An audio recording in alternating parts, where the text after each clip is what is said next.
Bienvenue sur Africa Power News, la chaîne dédiée à l'actualité politique africaine. C'est quand même déplorable tout ce qui est en train de se passer depuis un bon bout de temps avec la violence, et on ne réagit que par la violence, on agit que par la violence pour essayer de régler le problème. Après, la guerre, bon, ce n'est même plus après parce que la guerre entre la Russie et puis l'Ukraine continue, et maintenant il y a d'autres fronts qui sont ouverts au monde, et ça doit inquiéter beaucoup de personnes, et c'est tout à fait normal aujourd'hui que bon, l'UA et puis la CEDEAO réagissent par rapport à cette violence inouïe qui est orchestrée dans le Golfe avec un maître de cérémonie, les États-Unis et puis l'Israël.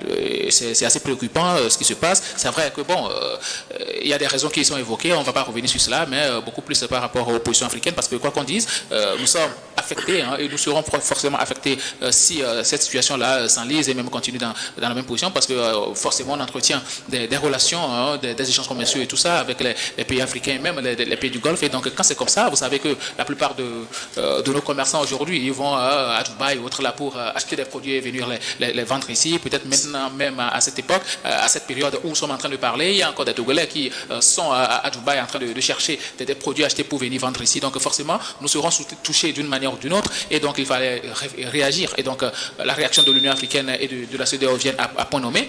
Mais aujourd'hui, bon, beaucoup de personnes vont critiquer leur position parce que ce sont des organisations qui, véritablement, au regard de ce qui est en train de se passer dans le Golfe, n'ont pas le poids nécessaire pour imposer quoi que ce soit. Leurs paroles ne valent pas mieux que ce que nous sommes en train de dire ici. Nous aussi, on peut condamner, mais sans pour autant agir sur ce qui se passe de l'autre côté du Golfe. Et l'Union africaine et la CEDEAO aussi, n'ayant pas assez d'autonomie aujourd'hui, très affaiblie aussi, ne peuvent pas avoir un poids sur ce qui se passe dans le Golfe. Ils ne peuvent que condamner, ils ne peuvent que demander aux partis en conflit de revoir leur position et que le calme revienne, d'appeler au calme et surtout d'insister sur le respect du droit international. La situation aujourd'hui, de l'autre côté de l'Iran, ça préoccupe, ça préoccupe plus d'un, ça préoccupe les chefs d'État beaucoup plus, parce qu'ils se disent, bon, qu'est-ce qui va se passer demain si j'arrive à me mettre en porte-à-faux avec les États-Unis ou bien avec Donald Trump, si je ne m'aligne pas sur cette position-là. Vous avez vu que bon, ils n'ont pas eu dans le communiqué, la position n'était pas tranchée, c'était beaucoup plus un appel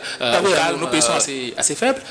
Ce sont des institutions sous-régionales qui sont véritablement très faibles, qui n'ont pas la main libre. Ce sont des institutions qui, pour la plupart, sont financées par l'extérieur. Et donc, même si aujourd'hui on consulte le carnet de cotisation de tous ces pays-là, la plupart ne sont pas en règle, ils ne cotisent plus.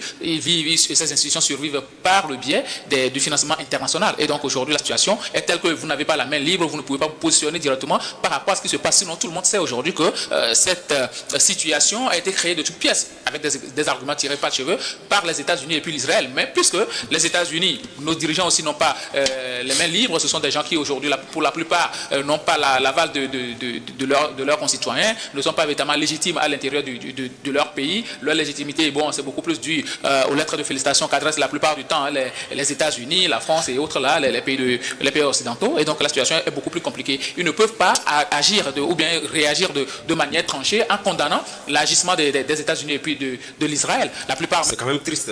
C'est quand même un moment où le monde est bouleversé par certaines crises et que on met les bouchées doubles de part et d'autre pour trouver les voies et moyens pour apaiser, en tout cas, ces poches névralgiques-là qu'une autre crise qui, en réalité, n'était pas forcément donc éteinte. Par le passé, vous avez dû constater que Israël et Téhéran étaient pratiquement, se regardaient pratiquement en chien-chat. Justement que le monde aussi ne s'est pas également préoccupé de la plus ferme des manières pour arriver donc à apaiser les tensions qui étaient donc palpables dans cette région-là. Mais justement, la préoccupation majeure exprimée notamment par la CEDEAO et l'Union africaine est une préoccupation réelle, puisque lorsque vous lisez le communiqué, ils disent à la fin que voilà, nous sommes une région assez vulnérable. C'est ce qui en réalité me permet d'une manière ou d'une autre de donner raison un peu donc à Gabin, même si ce que nous n'en avons pas, parce que nous parlons des puissances qui ont des armes nucléaires, mais également des puissances militaires. Mais la préoccupation de l'Afrique liée donc à cette crise-là, comme je le disais, est une préoccupation majeure dans la mesure où d'abord la vulnérabilité de l'Afrique est exprimée, mais au même moment aujourd'hui, une crise de part, partout, que cette crise-là serait donc installée de par le monde, toucherait d'une manière ou d'une autre toutes les parties du monde. Parce qu'on parle donc des chaînes alimentaires, nous parlons également du commerce dans sa globalité.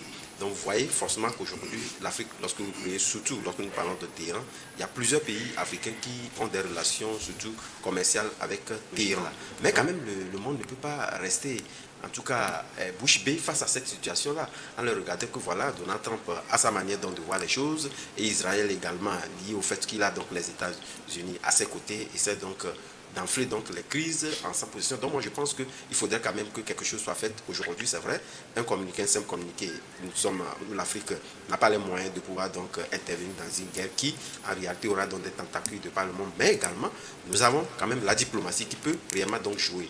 Maintenant, à laquelle diplomatie, il faudrait donc voir est-ce que les autres pays occidentaux sont aujourd'hui prêts à pouvoir donc amorcer une autre crise parallèle, parce que en tout cas, on a vu clairement que Donald Trump n'est plus d'ailleurs même dans leur logique, donc parler d'une même et seule voix, comme l'aurait donc souhaité d'autres pays lorsque nous prenons donc les pays occidentaux pris dans leur globalité, n'est plus d'actualité. Donc, mais je pense qu'on peut tout de suite quand même faire quelque chose au-delà du simple communiqué, comme on a l'habitude de le voir dans plusieurs autres crises, quand même faire des pas pour éviter qu'en réalité, cette crise-là ne nous prenne donc pas. Vous savez, c'est normal que ça puisse préoccuper la CEDEAO et l'Union africaine. Nous, on est toujours là à être préoccupés par les situations, malheureusement. Vous savez, aujourd'hui, les États-Unis se sont présentés comme le policier du monde. C'est-à-dire qu'il y a les normes, il y a les organisations internationales, mais lui, au-delà de tout, il s'est dit, bon voilà, je suis le patron, ce que je veux, c'est ce qui doit être fait.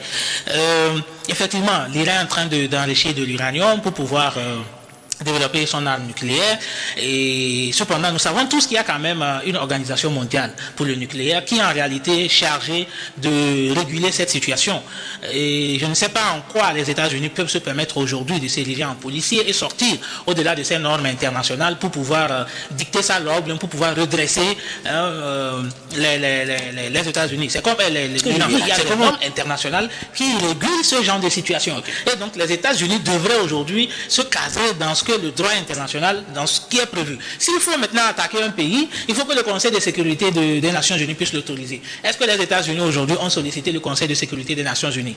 Donc je pense que sur ce point, aucun juriste au monde, en tout cas aucune personne sérieuse ne pourrait accorder du crédit à ce que les États-Unis sont en train de faire. Même si, sur le plan politique et sur le plan militaire, on pourrait quand même trouver des explications. Maintenant, en ce qui concerne l'Afrique, comme je le dis, la CEDEAO et l'Union africaine sont en train de condamner la guerre dans cette zone sans pour autant indexer un belligérant. Donc eux, ils sont dans une posture d'apaisement, ils appellent à l'apaisement parce qu'ils ont peur des conséquences. Mais je pense que ce n'est pas la première fois que l'Afrique se retrouve dans cette situation. Nous avons connu la guerre ukrainienne, ou très très très loin de nous, mais c'est nous qui avons subi malheureusement le plus des conséquences de cette guerre. Alors, si ça n'a pas pu nous servir de leçon pour qu'on puisse chercher des solutions d'autonomisation de notre continent, parce que c'est assez grave. Parce que cette guerre qui est en train de se dérouler, sans nul doute, aura des incidences sur le commerce international, parce que quand nous savons le détroit d'Ormuz aujourd'hui, qui est un détroit assez incontournable dans le commerce international, donc je pense qu'il y aura assez de conséquences sur le plan commercial, mais les États-Unis, Téhéran, je ne sais pas, les Occidentaux ont déjà réfléchi aux mécanismes qu'il faut pour pouvoir soulager leur population dans ce genre de situation. Mais est-ce qu'en Afrique, nos dirigeants ont réfléchi, ont mis en place des mécanismes pour qu'on ne puisse pas subir? Les gens, ils sont en train de se battre là-bas, mais nous, c'est à nous que ça fait le plus mal, malheureusement. Donc c'est dommage.